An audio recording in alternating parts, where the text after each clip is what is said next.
On the 31st of May 2022, members of several crime-related subreddits like Prison, Ex-Con, and Felon saw the same post from an account named Criminology Student. A quick glance at the post revealed that it was asking ex-convicts to take a survey, reading, "Research participation needed. Hello, my name is Brian and I'm inviting you to participate in a research project that seeks to understand how emotions and psychological traits influence decision-making when committing a crime. In particular, this study seeks to understand the story behind your most recent criminal offense, with an emphasis on your thoughts and feelings throughout your experience. In the event that your most recent offense was not one that led to a conviction, you may still participate. Additional surveys are included after the open-ended section as to best understand your unique traits. The study should take about 15 to 20 minutes to fully complete." This was then followed by a rather professional-sounding disclaimer from the OP, as well as his email and full name, Brian Koberger. Now, requests for surveys like this aren't exactly uncommon on these subreddits, especially from students much like Brian. But the questions in this one are a bit strange, asking things like, how did you travel to and enter the location that the crime occurred? Before making your move, how did you approach the victim or target? Before leaving, is there anything else you did? How did you leave the scene? However, the DeSales University email ID and the fact that the survey was hosted on an official-looking website suppressed any suspicion people might have had about its legitimacy. It's unclear how many people actually completed the survey, but Brian must have had some luck because he reposted the same request on many other subreddits over the next month. What none of the participants knew, however, was that this survey would end up becoming evidence for one of the worst crimes in Idaho's history. The police first became aware of the situation on November 13th, 2022 at around noon after receiving a disturbing 911 call traced to Moscow, Idaho. 911 location of your emergency. Something is happening. Something happened in our house. We don't know what. What is the address of the emergency? 1122.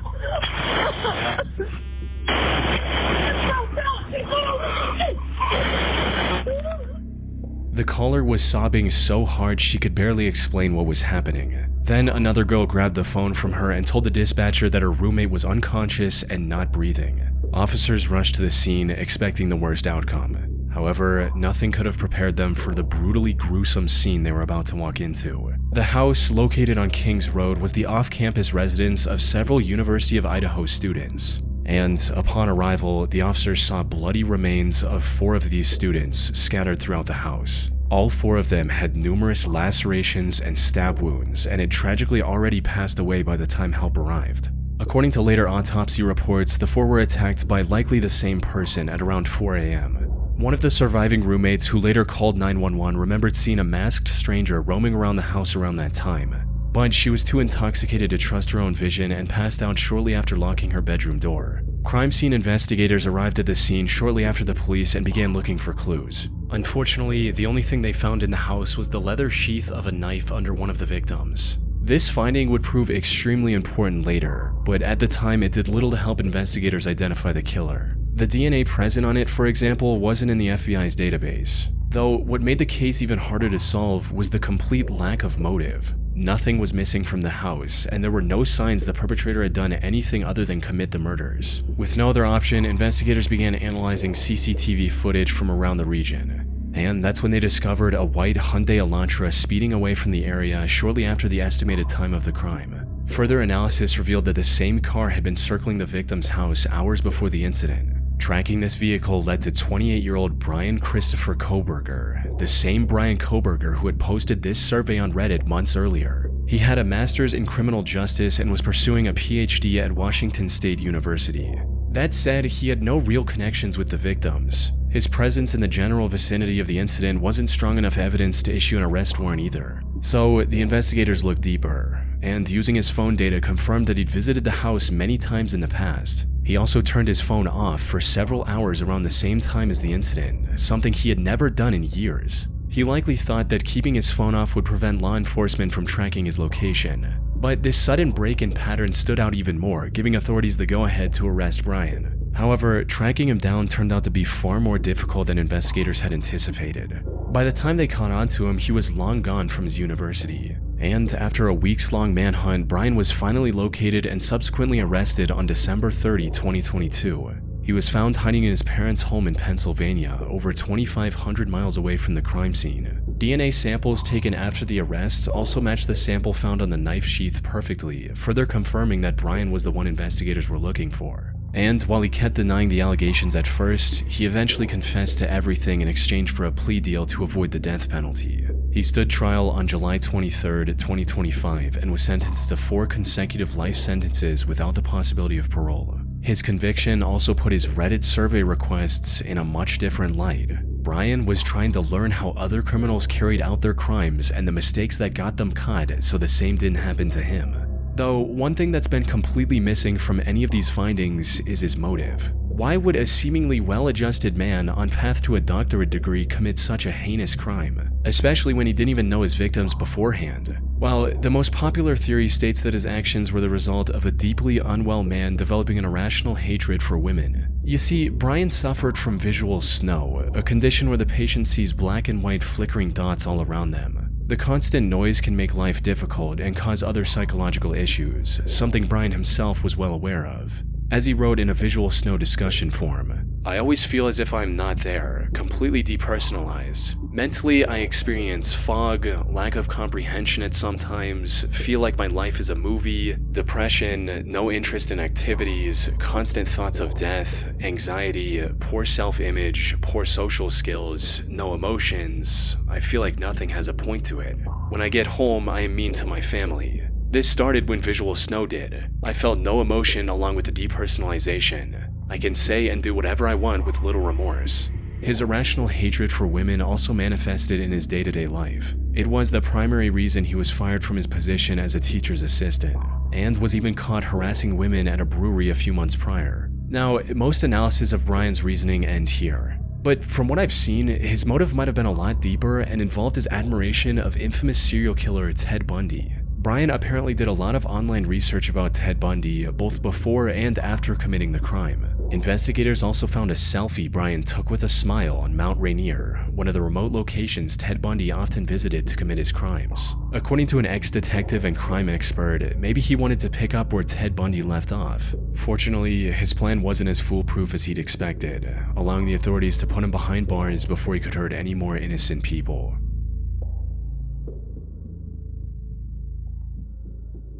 Not only is Reddit a place to find some extremely disturbing threads, but as of recent, it's also been a place I've been finding some pretty unsettling medical stories. For example, I recently saw an innocent-looking post in r/mildly interesting where a woman woke up with different sized pupils. Turns out, this is really serious, and she ended up getting hundreds of urgent comments telling her to see a doctor immediately. Now, I personally have had situations like this, less serious of course, like a random shooting pain in my chest or my heart racing for no reason. But most of the time this happens at like midnight, when every doctor's office is closed anyway. That is where today's video sponsor ZocDoc comes in. ZocDoc is a free website where you can search and compare high-quality, in-network doctors, choose the right one for your needs, and click to instantly book an appointment. They have more than 100,000 providers across nearly every specialty, from primary care to dental health, eye care to urgent care to mental health, and more. Plus, ZocDoc helps you get appointments fast, typically within just 24 to 72 hours of booking, and you can even score same-day appointments. Stop waiting, stop guessing, and start getting the care you need. Go to ZocDoc.com/chillingscares to find and instantly book a top-rated doctor today. That's ZocDoc.com/chillingscares to find and instantly book a top-rated doctor today.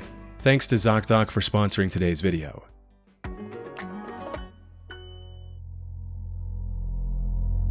On June 27, 2022, a Reddit user shared an eerie voicemail they received that morning at 5:40 a.m. stating, "Okay, so I got a coded message sent to my voicemail from a blocked number. I do not talk to any old men or have any in my family. Any ideas of what this means? Please. I recently changed my phone number, but this is weird because where I bartend, we sell pizza. Do I listen to too much true crime, or is this weird?" This is the full minute-long voicemail OP received.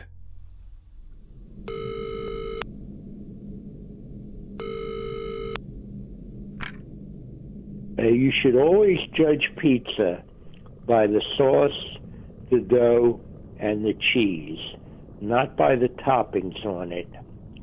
Also, when ordering pizza, especially for delivery or pickup, It is not a bad idea to order it well done, as most places have a tendency to undercook it, especially when they're busy, like on Friday night. Now that is, of course, unless you like it lightly cooked. Now, I have no interest at all in watching the Kardashians, and I never have, nor will I ever wear a backpack. And I hope this is clear to you. The whole thing sounded like nothing but incoherent rambling on a first listen. It started with a somewhat understandable point about judging pizza from its sauce, dough, and cheese, since those are the core components of pizza. But then the advice about ordering a well-done pizza made no sense, as pizza being delivered undercooked isn't really an option.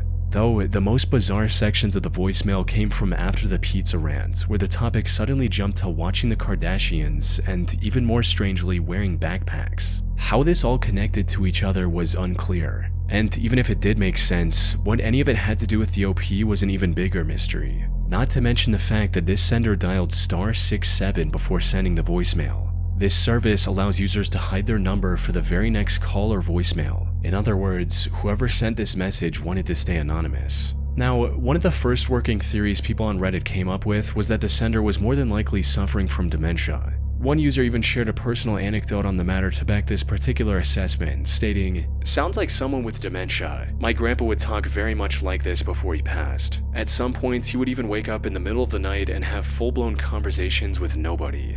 But while that all is a possibility, it doesn't seem very likely. Mainly because there are no pauses or stumbles between the different thoughts. It's as if the caller had rehearsed the message beforehand, or maybe even written it down before calling. Of course, this could just be a troll message with no real purpose other than to spook the OP. However, a more plausible theory gives this otherwise strange-sounding voicemail a much more sinister meaning. And it all stems from the Pizzagate controversy from back in 2016. Where Democrat-led establishments, namely the Comet Ping Pong Pizzeria in Washington, D.C., were accused of being fronts for illegal trafficking rings. At the time, several official sources, including the Washington Police, New York Times, and the Washington Post, ensured that this was nothing more than a conspiracy with zero proof to back its claims. For instance, the accusations claimed the restaurant had a basement where underage victims were kept before being sold off. But when inspected, the building turned out to have no basement at all, let alone one big enough to facilitate a large-scale criminal operation. However, the sheer popularity of this controversy could have led to an actual uptick in using pizza-related terms as code for actual trafficking operations. So, as the theory goes, the message OP received was encoded with similar intentions and was meant for someone else. Especially with the addition of, "I hope this is clear to you" at the end, which implies a deeper meaning to those words. As one user put it, "It's some kind of coded message for a person who most definitely was not meant to be you." The "I hope this is clear to you" line, as well as it sounding like he's reading off of a prepared script, makes it seem pretty deliberate. The random mention of Kardashians and backpacks seems like another code in the midst of a weird rant about ordering pizza. Seriously, who undercooks pizza? And finally, the fact that they hid their number, it just kind of solidifies it in my mind. He either dialed the wrong number, which seems more likely as your line is already 3 years old, I think you mentioned, or tried to reach the person who had your last number. Following this logic, some other users tried to decipher the code, but without the actual key, there is no way to confirm or reject any of these interpretations. For instance, the undercooked or well-done parts could be a metaphor for the victim's age or their skin color. The mention of not watching the Kardashians could refer to the type of payment agreement the sender is looking for. And as one user pointed out, the Friday section could be a way to confirm the meetup date. The possibilities are truly endless. And as far as I could find, the OP never got any more messages, calls, or voicemails from this person, leaving the true meaning of this creepy, likely encoded message a complete mystery. On February 24th, 2015, Reddit user Concerned Hubs made a rather concerning post on r/legal advice. It read, "Need advice on talking to police regarding my wife. My wife has not returned home since she went out shopping late Saturday. It's getting to the point where I should call the police to file a missing persons report. I would like to be as helpful as possible when speaking to the police, but want to avoid triggering any suspicions about me. I hear a lot of stories of husbands being falsely accused when something happens. Should I only give them information in response to specific questions? Is there anything I should not bring up? I'm planning on contacting the police tomorrow morning. I can't postpone much longer as I'm getting messages asking about her and I don't want to say anything to her friends or family until I file the report first. I now realize that I should have talked to her friends and family first, but at this point I don't want to explain why I didn't file a report yet. Upon seeing this post, some people were genuinely worried for the safety of OP's wife and urged him to call the police immediately. Jesus Christ, man, call the cops. What is wrong with you? You should have called the cops when she didn't come home Saturday. However, with every comment he replied to, it became clear that the OP was more worried about not looking suspicious to the police than about his wife's well-being. Unless your wife is in the habit of disappearing for days at a time, what are you thinking? If I last heard from mine Saturday, I'd be totally freaking out. Well, I am totally freaking out. In addition to being concerned about my wife, I'm worried that this will snowball into something more than a missing wife case. It seems that the police can be overly suspicious in these situations. I was going to tell the police that I waited because I didn't think that they'd do anything anyway until after 48 hours have passed. Just passed that a few hours ago now. This is true, but I'm wondering if it will sound reasonable to the police. One person even suggested that the OP was just a troll, making up the whole story after watching a movie with a similar plot. But as with his other replies, the OP doubled down once again and focused more on not looking suspicious than addressing the situation itself. This sounds a lot like Gone Girl. You trolling? If not, then you're perhaps the most irrational person to show up here in a while. If that's the case, then I hope your wife is okay. Never seen Gone Girl and am not trolling. What have I said that's irrational? I just want to avoid the situation from developing into more than it has to be. And when people tried to call him out on his twisted thinking, he started lashing out, writing things like, "Who are you to judge what a normal person would be thinking in a stressful and scary situation?" In trying so hard to not look suspicious, the OP was only making himself seem guiltier with every passing minute. This resulted in most users accusing him of taking the life of his wife and then trying to learn how to avoid suspicion with the police on Reddit. So, where'd you hide her body? Seriously, just from this messed up post, I think you killed her. Does anyone else think OP killed her? As soon as people started making these accusations, however, the OP suddenly changed his story and miraculously found a convenient note his wife left behind, writing, "Update, she was leaving town for a while to spend time with an old friend. I'm going to have my wife's best friend make some calls to my wife's family and friends to let them know that she's okay. Update 2, looks like I'll be talking to the police today after all. Shortly after my wife's friend contacted my father-in-law to explain, I started getting very angry messages from her family saying that they're calling the police. My first thought was to call police right away before they do, but think I'll wait for now since it doesn't make sense for me to call just after finding the note." Unfortunately for the OP, this wasn't very convincing. The idea of his wife leaving home for shopping and then spontaneously deciding to spend days out with a friend was absurd on its own. But what made this even stranger was the fact that she didn't even try to text or call him and left a handwritten note instead. Smartphones were everywhere in 2015. Even if her own phone was dead, she could have easily borrowed her friend's. Something was not adding up, and there were two distinct possibilities. On the one hand, maybe his wife did actually leave with her friend after Saturday night shopping, but she only did so to escape OP's abusive behavior, something he claimed that he never did. On the other hand, the accusations from Reddit users were true, and OP was just desperately looking for a way to cover up his tracks. This second possibility grew even stronger when someone found an Ask Reddit post OP made that same day asking whether notes from loved ones are usually typed or handwritten. Put simply, he was likely looking for the best way to forge the note he said was from his wife. This removed a lot of doubt people had about his guilt. The OP, however, stuck to his recounting of the events from here on, and even posted long-winded stories about family drama with his in-laws. And after arguing with people on Reddit for a full day, the OP disappeared from the website. His last comment promised an update that never arrived, leaving his story without a clear end. Where he is now is unclear. Maybe it's prison if something nefarious really was going on here. But without an update or news article, we will never know for sure.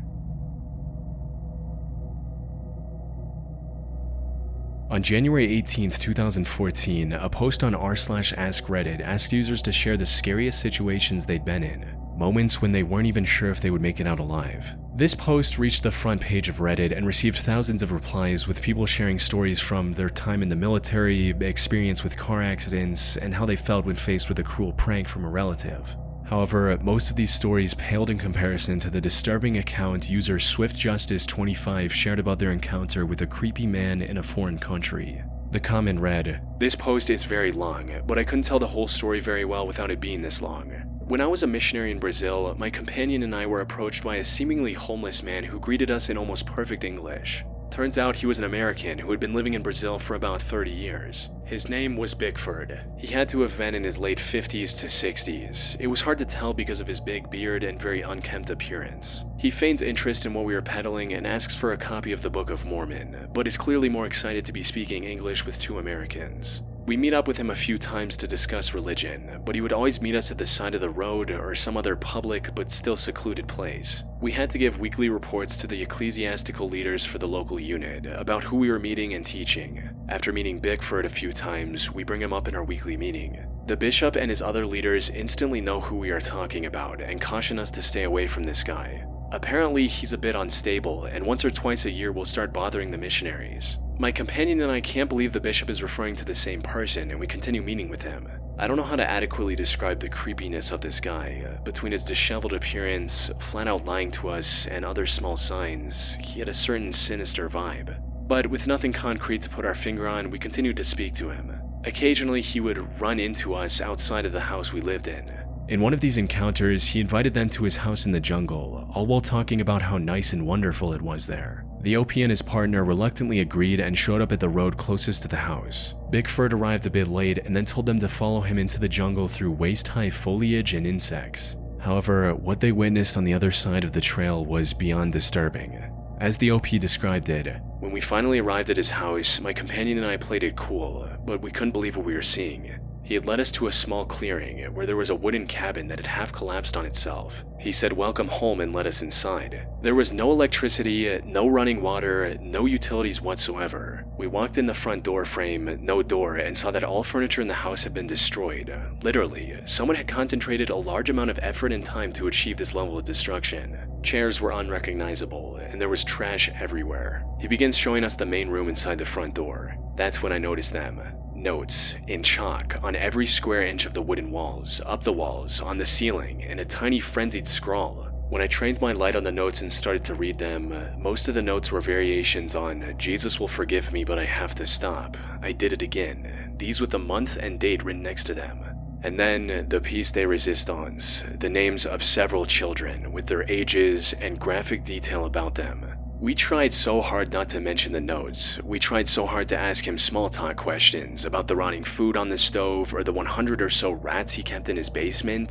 Anything but mentioning the notes. I can't speak for my companion, but I was freaking out. From glances at each other, I could see that he was at DEF CON 1 as well, and we decided to get out of there. We made some excuse as it was getting late that we needed to get home, and he reluctantly offered to show us the way back, on the condition that we would come visit again. As we get out of the house, he suddenly remembers that he knows a shortcut and tells us to follow him. The direction he was trying to lead us is clearly not the way back to the road. It only led deeper into the jungle. We politely declined, and luckily we were able to follow the trail that we had originally made through the underbrush. This time, however, I did not care about the spiders. When we got back onto the road and realized we were safe, we looked at each other as if to say, did that really happen? Once we started talking about what we just saw, I was so terrified that I physically could not speak. Nothing like that had ever happened to me nor since. I absolutely could not make a sound, I was so scared. My companion called our leaders who called their leaders, and we ended up moving about a week later. But not before making an entry in our area book, the book that stays in the area listing who had been talked to and who to contact in the area, warning all other missionaries to stay away from this guy. Now, this reads almost like the plot of a short horror film. The story of a deranged, possible serial killer living in the jungles of Brazil sounds almost too fictitious to be true. And the OP was quite aware of this as well, which is where the most important part of his story comes in, the recordings. As it turned out, OP, fearing for his own safety, secretly recorded many of his conversations with Bickford and posted the link to a compilation with his comment. For example, Bickford talking about the rats he raises.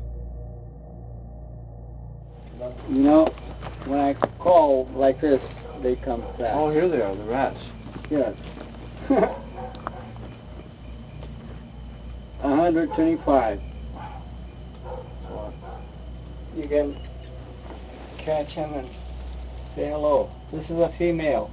Do you not put the collars on all of them, or? No, not in the old ones. These are the first. These I even leave the tails on. Normally you clip them off? Yes. How come?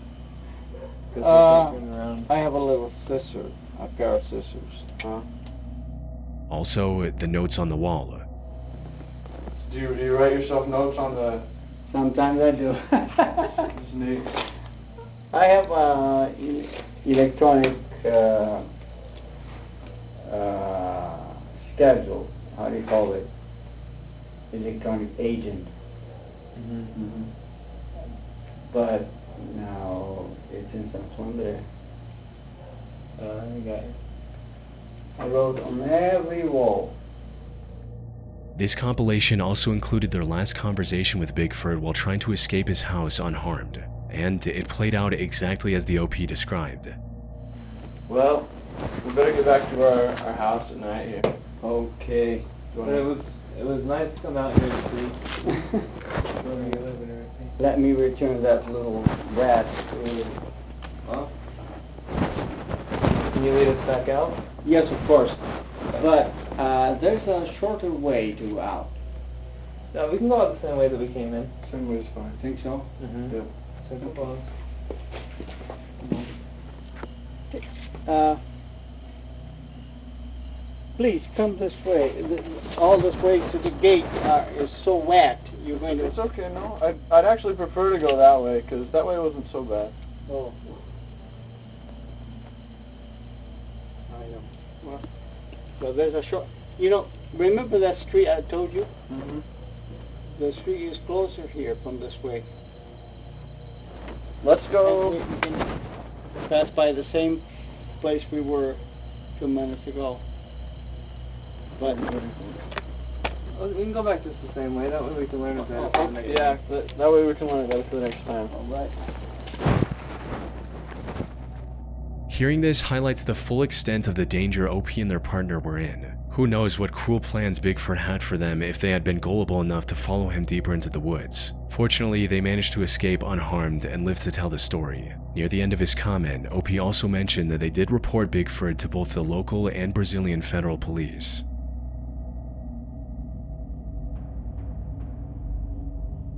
On the 7th of February 2017, a throwaway Reddit account made a disturbing post on r/legal advice seeking help to save their unborn child. The post read, "I'm pregnant and being investigated by DCS. Hello, I'm 29 years old, happily married. My husband and I are college educated, have respectable, stable jobs, own a home in a nice neighborhood. We're basically as prepared as anyone can be to start a family. I'm almost 9 months pregnant with our first child. The problem is that 11 years ago, when my husband was a freshman in college, he was arrested for possession of marijuana. It was a large enough amount that he was charged with a Class D felony. Our jurisdiction is very harsh regarding marijuana, but not intent to deal. He pleaded guilty and did his time in probation without a problem, passing every drug test along the way. He has not touched marijuana or any other illegal substance since, and we rarely even drink and haven't at all in over a year. I have no criminal record and have never done drugs myself. It was a stupid mistake he made as a foolish 18-year-old, and he's worked hard to put it behind him. Someone has apparently contacted child services in our area and informed them that we are drug users. This accusation is being taken very seriously because of my husband's record. We have been as cooperative as we could be with our caseworker. We've been interviewed, our home has been examined, and she found nothing remotely suspicious or incriminating. We have both taken drug tests and passed. Our caseworker says that everything looks just fine so far. Unfortunately, she also says that there's still the possibility that our child could be taken from us in the labor and delivery ward, and that we won't be allowed to take her home. I was devastated and horrified to hear that. When I asked why, she said it was not up to her, and we'll have to wait and see, which made absolutely no sense to me. What gives? I feel like there's something she isn't telling me, but I have no experience with DCS, and I'm not aware of anything we could have possibly done wrong. I know they'll have to test my daughter for drugs when she's born, but she has not been exposed to drugs, nothing more than prenatal vitamins, not even Tylenol, and I already proved that by passing a drug test. I'm scared and confused. Do I need a lawyer? I have anticipated spending our savings on our new daughter/parental leave, but I will use that money for a lawyer if I have to. This was a tragic situation all around. The fear of losing their first child just minutes after birth is overwhelming enough. Not to mention the physical stress OP must have been under, which could have negatively affected her and by extension her baby's health. Most people who came across this post sympathized with the OP and tried to help the best they could. Some suggested continuing to cooperate with the authorities, while others told the OP to lawyer up as soon as they could. But for a large number of people, something about the whole situation just didn't sit right. I am a former Indiana CPS investigator/assessor. Something here is not making any sense at all, unless the law has changed greatly in the last few years when I left the department. As of this moment, you are pregnant, correct? You don't have any children. They're investigating the fetus? Former CPS worker here too. Agree with you. CPS does not investigate pregnant women with no current children. Something is not right. They urged the OP to take a closer look at the investigation, maybe even call CPS and DCS directly and inquire about the ongoing investigation. Even then, none of these commenters could have expected just how correct they would be. The truth came out on February 22nd when the OP returned with a very important update, stating, "I contacted and met with a lawyer and explained the situation to him. He seemed to agree that something was very fishy. To make a long story short, the woman handling our case has no affiliation with DCS. I'm still in complete shock. We went straight to the police. They're taking this very seriously. I can't give a lot of details because it's an ongoing investigation, but she seems to have been a very skilled/well-researched liar. I never would have known anything was amiss without the advice of this subreddit and the intervention of my attorney. I feel like a complete idiot, but the instinct to cooperate unquestioningly when faced with an intimidating authority figure is strong. I haven't had the baby yet. We're staying at a trusted family member's home until the baby is born. My OB and the hospital we'll be delivering at have already been informed of the situation and will be taking the appropriate security measures. I'm still freaking out, but we're taking every precaution for the safety of my child, and hopefully everything will turn out okay. Thanks again, everybody, truly." However, while the OP's situation had a somewhat happy ending, it's hard to imagine what would have happened if she hadn't turned to the internet for advice. Whoever this imposter was clearly did her homework. She knew about the husband's past felony and had enough legal knowledge to pose as a government worker for months without getting caught. An even scarier thought is what this imposter was planning to do once she had the newborn baby. The best case scenario would have been a legal adoption in exchange for money, but there were far worse possibilities for what could have happened to that infant. Luckily, the crisis was averted before it happened. That said, I wasn't able to find any reports of this imposter ever being identified or arrested. Having such a dangerous person still out there could be disastrous for who knows how many vulnerable families. Interestingly, while looking for reports on this individual, I came across an article about the police in Greenfield, Indiana looking for a woman who impersonated a DCS worker. This was from back in 2014, 3 years before the OP made her post. In other words, there's a possibility that the police in Greenfield were looking for the same person. Maybe she somehow avoided getting arrested and went after the OP years later. On a similar note, a 44-year-old woman named Lisa Nakrelli was arrested in June 2023 for impersonating a CPS worker and trying to kidnap a 4-year-old boy. She later claimed that she was just trying to scare the parents a little for leaving their son unattended. Fortunately, the court did not buy her excuse one bit. She is still awaiting trial, but if convicted on all charges, she's looking at up to 12.5 years in prison. This incident happened in Ohio, a neighboring state of Indiana. Put simply, there's a non-zero chance that Lisa was the very person Indiana police were searching for in 2014, and the same woman who posed as a DCS officer in front of the Reddit OP. If this is the case, she likely moved to Ohio after getting exposed in Indiana and tried pulling the same trick all over again. Though I should mention that this is nothing more than an educated guess on my part based on everything we've seen. Maybe we'll finally learn the truth when she eventually stands trial.